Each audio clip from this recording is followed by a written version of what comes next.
दोस्तों, आज के वीडियो में मैं आपको बंटी नाम के एक लड़के की सच्ची डरावनी कहानी सुनाने जा रहा हूँ। यह कहानी उतनी डरावनी नहीं है, लेकिन सुनने में दिलचस्प है, तो आप वीडियो को एंड तक ज़रूर सुनिएगा। यह घटना है 2009 की। बंटी नाम का वो लड़का गुजरात जा रहा था अपने एग्ज़ाम्स देने के लिए, और अब आगे की कहानी मैं आपको बंटी जी के पॉइंट ऑफ व्यू से ही सुनाऊंगा।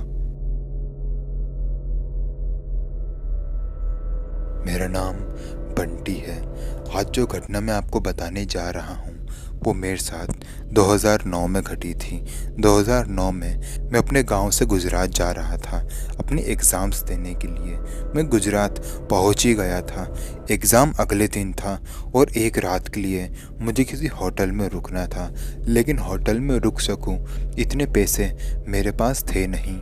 इसलिए मैंने एक कमरा किराए पर ले लिया केवल एक दिन के लिए, और उस एक दिन का किराया भी मैंने उस रूम के मालिक को दे दिया था। वो रूम बेहद ही ख़राब स्थिति में था और डरावना भी लग रहा था, लेकिन एक रात की ही बात थी, इसलिए मैं उसमें रुकने के लिए मान गया और उसमें एक रात के लिए रुक गया। लेकिन वो एक रात का एक्सपीरियंस मैं कभी भूल नहीं सकता। वो कमरा जंगली इलाकों के एकदम बीचों बीच था। रात हो गई थी। मैंने रेस्टोरेंट से खाना मंगाया। खा पीकर मैं सोने चला गया, क्योंकि मुझे अगली सुबह जल्दी उठ के पढ़ाई भी करनी थी। मैं सो गया, लेकिन करीबन रात के 1 बज रहे होंगे, मुझे पायल की आवाज़ सुनाई देने लगी।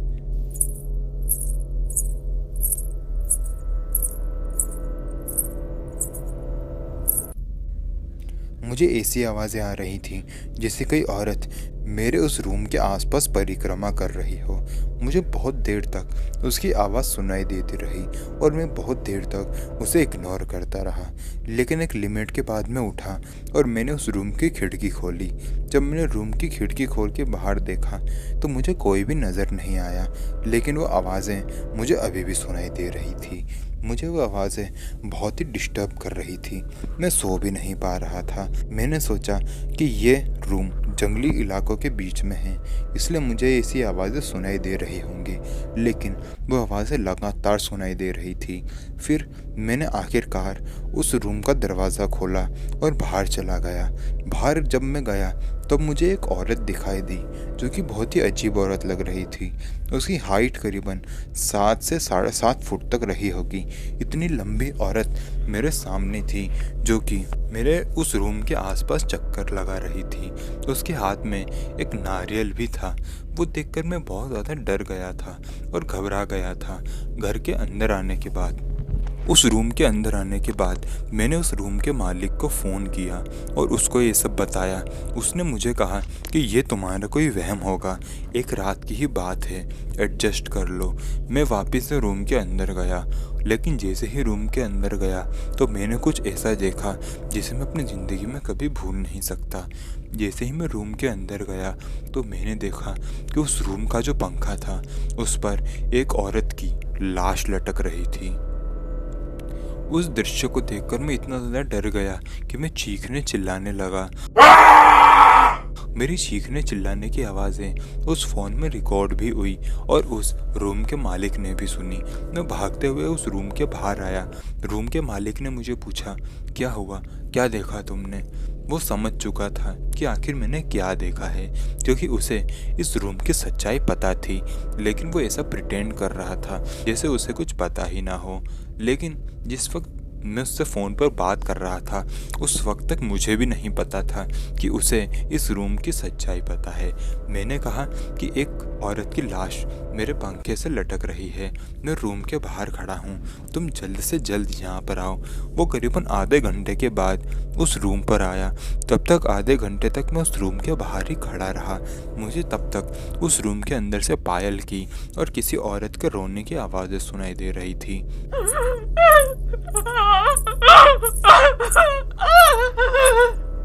आधे घंटे बाद वो आदमी वहाँ आया। मैंने उसको ऊंची आवाज़ में पूछा कि आखिर इस रूम की दिक्कत क्या है। आखिरकार उसने मुझे बताया कि इस रूम में आखिर दिक्कत क्या है।